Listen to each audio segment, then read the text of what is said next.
Hello friends, আমি রুমা আর আজকে আমি তোমাদেরকে নিয়ে যাব বর্তির বিলে। তো চলো যাওয়া যাক।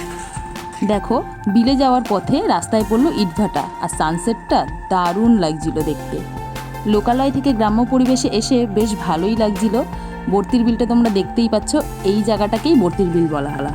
আর মিডিলে যে একটা সরু মাত্র রাস্তা দেখতে পাচ্ছিলে, সেটা দিয়ে যাওয়ার সময় যা জার্কিং হয়েছে তো দারুণ এনজয় করছিল। দুপুরবেলা বেরিয়েছিলাম আমরা বর্তির বিলে যাওয়ার জন্য, আর যা খেয়ে এসেছিলাম এই রাস্তা দিয়ে ট্রাভেল করার পর আমাদের সব হজম হয়ে গিয়েছিল। আশেপাশে যেদিকে তাকাচ্ছি শুধু ক্ষেত আর ক্ষেত। এই যে তোমরা দেখতে পাচ্ছ বিঘাকে বিঘা জমি, পুরোটাতেই হচ্ছে পেঁয়াজ চাষ। কিন্তু 12 মাসই এখানে পেঁয়াজ চাষ হয় না।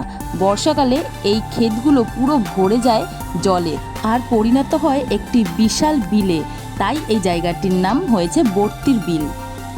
আর জল ভরে থাকে অসংখ্য শাপলা ফুল। এখানে বোট রাইডিংও হয় তখন। আর যারা বোটে চড়ে তারা সবাই শাপলা তুলে নিয়ে যায়। কিন্তু আমরা তো আর বর্ষার সিজনে আসিনি, তাই এখন এই ক্ষেত জুড়ে হচ্ছে পেঁয়াজ চাষ। পরন্ত বিকেলে লাল রঙের সূর্যটা দেখতে লাগছিল অসম্ভব সুন্দর। আর এই দেখো লাল মাটির রাস্তা। গাড়ি থেকে নেমে আমরা একটু হেঁটে হেঁটে ঘুরছিলাম। ঘুরতে ঘুরতে আমরা অনেকগুলো ফটোও তুলে নিলাম। বর্ষার মতো পুরো জল ভর্তি না থাকলেও এখনও কিছু কিছু জায়গায় সরু খালের মতো আছে, আর সেই জায়গায় হচ্ছে বোট রাইডিং। কেউ আবার খালে মাছ ধরছে। তোতো আর তোতোর পাপা তো আমাকে রেখেই হাঁটা দিয়েছে, কিন্তু আমি তো ব্যস্ত ভিডিও করতে। ভিউটা এতটাই সুন্দর লাগছিল যে এখান থেকে যেতেই ইচ্ছা করছিল না। কিন্তু দিনের বেলা যত সুন্দর লাগছে, রাত হলে এই জায়গাটা হয়ে উঠবে ততটাই ভয়ঙ্কর, অন্ধকারে ঢাকা। আর এই দেখো এই জায়গায় বোট রাইডিং হচ্ছে, কি সুন্দর বোটগুলো। পার হেড 100 টাকা করে। আমরা চড়িনি, কিন্তু নেক্সট টাইম যখন আসবো বর্ষাকালে চড়বো। আর এখান দিয়ে যাচ্ছে গরুর পাল।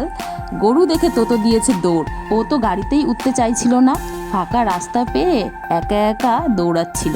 আর তারপর আমরা বিলের জায়গা থেকে বেরিয়ে আসলাম বাড়িতে আসবো বলে। রাস্তায় ফেরার পথে দেখলাম একটা ফুচকার দোকান, আর সেখানে হচ্ছিল একটু ঠাকুরের নাম কীর্তন। ফুচকা খেতে মন চাইলে ফুচকাওয়ালাকে যখন জিজ্ঞেস করলাম 10 টাকায় কটা ফুচকা, বলল 7টা। আমি তো শকড। আনন্দে জয়কেও বললাম তুমিও খাও। লাস্ট ফুচকাটা আবার দই দিয়ে দিয়েছিল, খেতে হয়েছিল দারুণ। তারপর তোতো নিয়ে নিল একটা শুকনো ফুচকা।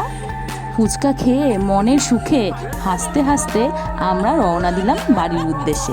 ভিডিওটা ভালো লাগলে লাইক শেয়ার করে দিও, আর আরও এরকম মিনি ব্লগ পেতে হলে চ্যানেলটিকে অবশ্যই সাবস্ক্রাইব করে দিও। দেখা হবে অন্য দিন। আজকের মতো টাটা।